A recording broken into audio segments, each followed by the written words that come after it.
Alhamdulillah, Alhamdulillahillazi amarna bittaqwa wal istiqamah bifurudil ibadati bitta'ah wa nahana 'anil munkarati wal isyah wa hadadana bin nari liman tagha.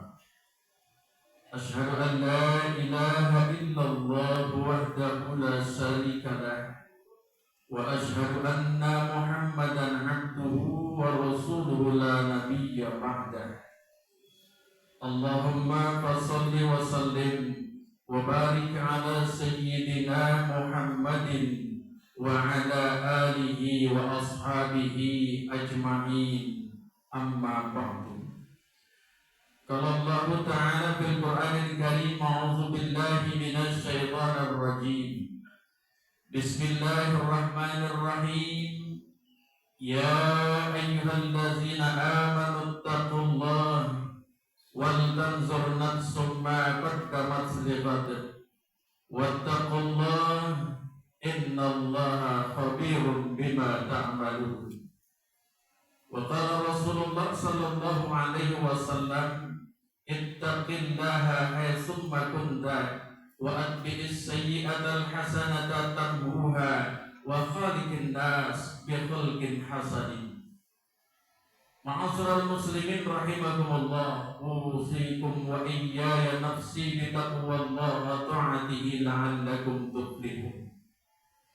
Alhamdulillah, bersyukur kita kepada Allah Subhanahu wa taala atas segala limpahan nikmat, curahan rahmat, taufik dan hidayah yang senantiasa diberikan kepada kita, sehingga di Jumat siang hari ini, Jumat yang berbahagia ini, kita sama-sama dapat melangkahkan kaki kita menuju masjid tercinta guna melaksanakan sholat Jumat berjamaah. Dengan satu harapan, mudah-mudahan ibadah-ibadah yang telah, sedang dan akan kita laksanakan dicatat oleh Allah Subhanahu wa taala menjadi pahala ibadah yang sesungguhnya dan dapat menghantarkan kita menjadi mukmin-mukmin yang muttaqin, mukmin-mukmin yang pandai bersyukur atas segala nikmat-nikmat yang telah Allah anugerahkan. Untuk itu marilah bersama-sama kita perkokoh, kita pertebal dan kita tingkatkan keimanan serta ketakwaan kita kepada Allah Subhanahu wa taala.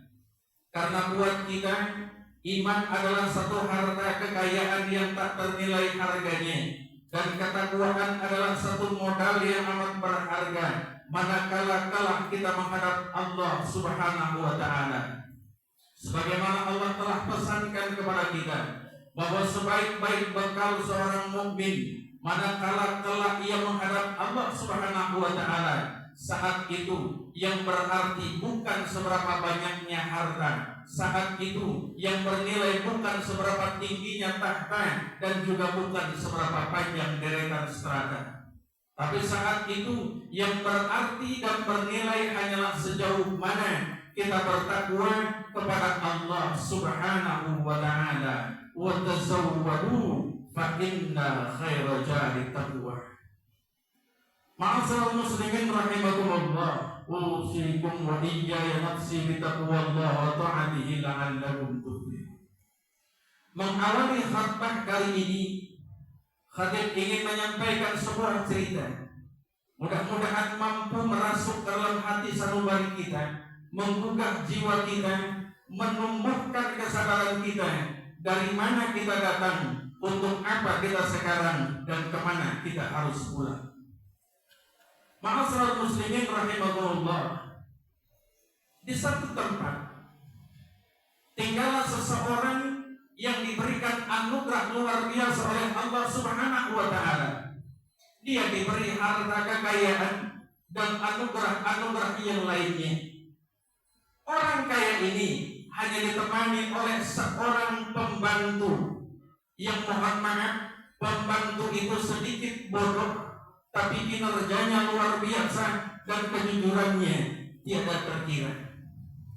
Satu saat, ma'asyiral muslimin rahimakumullah, dipanggillah sang pelayan tadi "Wahai pelayanku, kesinilah sebentar." Jawab sang pelayan, "Ada apa Tuhan?" "Aku ingin menitipkan hadiah ini kepadamu, yang nanti kau simpan baik-baik, kau jaga dengan penuh kesungguhan, dan suatu saat kau berikan hadiah ini kepada seseorang yang kau temui. Tapi dengan syarat, orang itu syaratnya harus jauh lebih bodoh dari kamu." Kata sang pelayan, "Baik Tuhan, dijagalah dengan penuh kesungguhan, dijaga dengan penuh kehati-hatian, karena ini amanah besar dari sang juragan." Maka hari berlalu, berganti, minggu-minggu berubah menjadi bulan, dan tahun demi tahun sudah terlewati. Sang juragan atau orang kaya tadi usianya semakin tua, tubuhnya semakin renta, dan diseranglah oleh sebuah penyakit. Dari sakit yang diderita, dia berobat ke sana kemari, dari dokter umum sampai dokter spesialis, ternyata kesembuhan tak kunjung tiba. Dari rumah sakit yang ada di negeri sendiri sampai luar negeri, ternyata kesembuhan juga tidak ia dapatkan. Tubuh semakin lemah, usia semakin bertambah. Ma'asyiral muslimin rahimahullah, semakin lemahlah sang orang kaya tadi. Lalu dipanggillah orang pelayannya. Kata sang orang kaya tadi, "Wahai pelayanku, kesinilah." "Ada apa Tuhan?"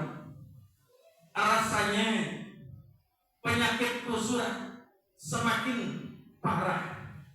Kesembuhan rasanya tidak akan aku dapatkan. Maka aku ingin pergi ke suatu tempat." Kata sang pelayan, "Tuhan hendak pergi kemana?" "Aku ingin pergi ke suatu tempat yang jauh, yang dimana manusia nanti akan pergi ke sana." "Kapan Tuhan akan kembali?" "Rasanya tidak akan kembali lagi, karena manusia yang pergi ke sana tidak ada yang pernah bisa kembali, karena tidak ada jalan untuk kembali." Ma'asyiral muslimin rahimahullah, sang pelayan dengan penuh kejujuran bertanya, "Persiapan apa yang sudah Tuhan lakukan?" "Tidak ada. Mungkin Tuhan sudah latihan fisik karena perjalanan yang jauh tersebut, sehingga akan Tuhan temui cuaca yang panasnya tak terkira, dan ketika dingin pun sampai menusuk tulang." Kata sang Tuhan, "Tidak ada." "Atau Tuhan telah persiapkan makanan yang lezat, minuman yang nikmat?" Juga tidak ada. Kata sang pelayan, "Ma'asyiral muslimin rahimahullah, Tuhan ini aneh. Untuk kebahagiaan dunia, kehidupan yang sementara, dan fata morgana, Tuhan persiapkan dengan begitu kesungguhannya. Bekerja siang malam, peras keringat banting tulang, Tuhan lakoni untuk mendapatkan kebahagiaan dunia. Kemudian Tuhan persiapkan tempat-tempat peristirahatan yang nyaman. Tapi mengapa perjalanan yang jauh, perjalanan yang tak berujung, yang tidak ada jalan untuk kembali," kata Tuhan, "tapi Tuhan tidak punya persiapan apa-apa?" Ini adalah sebuah keanehan menurut saya. Sang pelayan menuju suatu tempat dan kembali lagi setelah itu. "Wahai Tuhan, mohon maaf. Dulu Tuhan telah persiapkan titipan kepada saya, sebuah hadiah yang Tuhan pesankan harus diberikan kepada orang yang jauh lebih bodoh dari saya. Maka hari ini hadiah ini saya serahkan, saya berikan kepada Tuhan." Kata sang Tuhan tadi, "Mengapa hadiah ini kau berikan kepadaku?" "Karena sejak perjalanan dari Tuhan berikan hadiah ini sampai sekarang, tidak ada orang yang saya temui yang jauh lebih bodoh dari saya kecuali Tuhan." Tersadarlah sang orang kaya tadi. Mengapa bisa demikian?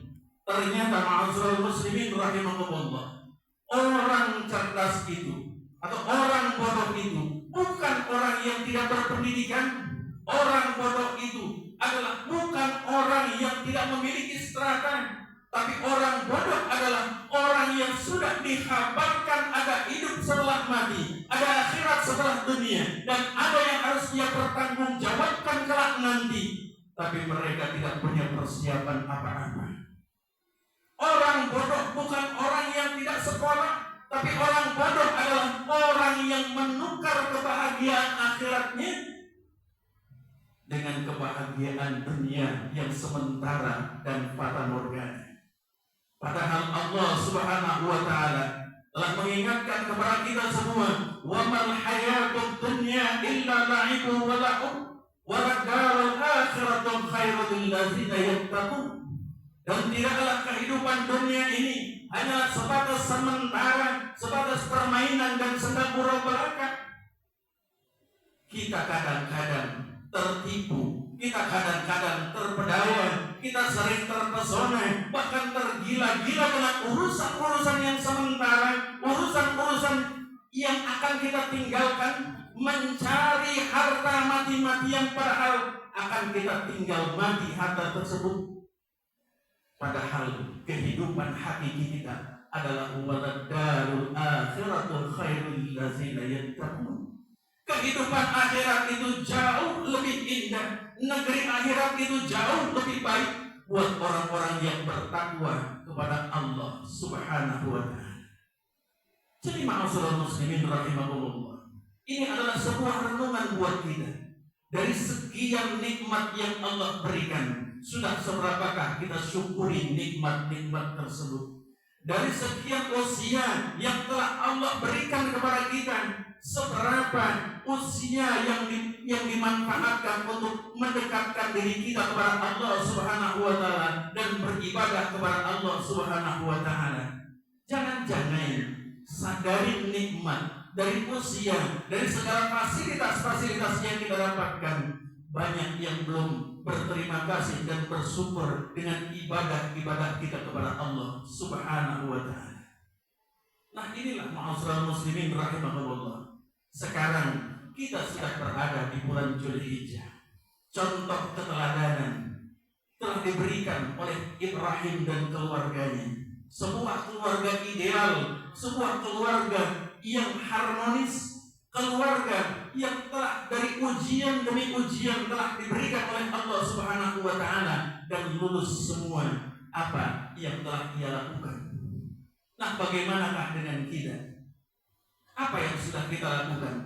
Kadang kita baru dipuji sedikit saja oleh Allah Subhanahu wa ta'ala, mengeluhnya luar biasa. Dari sekian puluh tahun usia kita dengan kesehatan, kadang-kadang sehari saja kita sakit, kita sudah sering menghujat Allah Subhanahu wa ta'ala.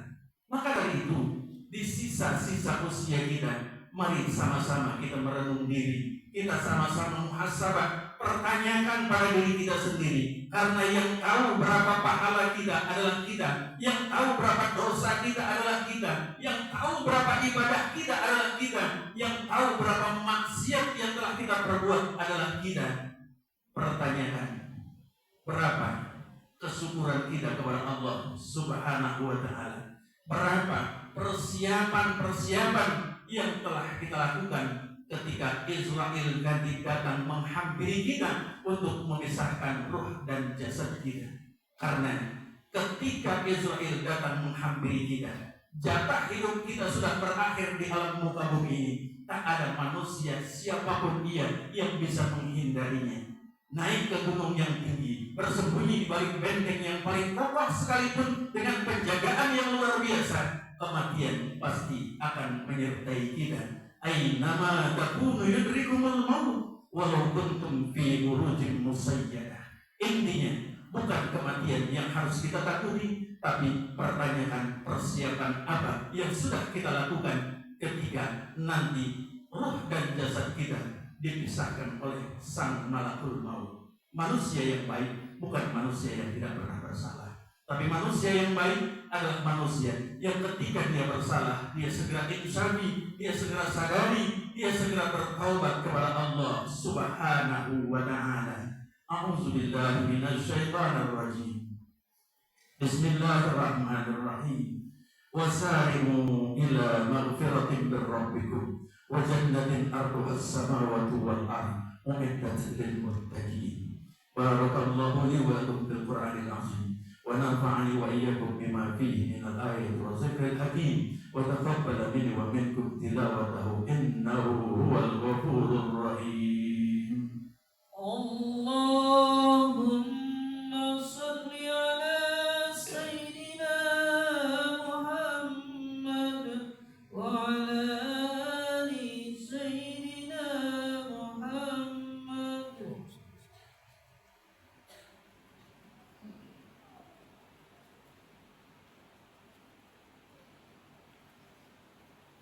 Alhamdulillahillazi amarna bil ittihad wal i'tisam bihablihil matin wa tamassuki bi syari'atihil karim wal khudu'i lillahi wa ta'zim. Asyhadu an la ilaha illallah wahdahu la syarika lah al-malikul haqqul mubin wa asyhadu anna Muhammadar Rasulullah as-sadiqul wa'dil amin. Allahumma shalli wa sallim wa barik ala sayyidina Muhammadin wa ala alihi wa ashabihi ajma'in. Amma ba'du. Qala Allah Ta'ala bil Qur'anil Karim, a'udzu billahi minasy syaithanir rajim. Bismillahirrahmanirrahim. Ya ayyuhalladzina amanu ittaqullaha haqqa tuqatih wa la tamutunna illa wa antum muslimun. Allahumma shalli wa sallim wa barik ala sayyidina Muhammadin wa ala alihi wa sahbihi ajma'in wa ala arba'atil khulafa'ir rasyidin bi rahmatika ya arhamar rahimin. Allahumma ighfir lil mu'minin wal mu'minat wal muslimin wal muslimat al ahya minhum wal amwat innaka sami'un qaribun mujibud da'awat wa yaqdil hajat. Allahumma a'inna ala dzikrika wa syukrika wa husni ibadatik. Allahumma arinal haqqa haqqa warzuqna ittiba'ah wa arinal batila batila warzuqna ijtinabah. Rabbana ighfir lana wa liwalidayna warhamhuma kama rabbayana shighara. Rabbana atina fid dunya hasanah wa fil akhirati hasanah wa qina azabannar. Ibadallah, innallaha ya'muru bil 'adli wal ihsani wa ita'i dzil qurba wa yanha 'anil fahsya'i wal munkari wal baghi ya'izukumullahu fadhkuruhu was'aluhu واذكروا يزدكم ولذكر الله أكبر. والصلاة. Allahu Akbar, Allahu Akbar.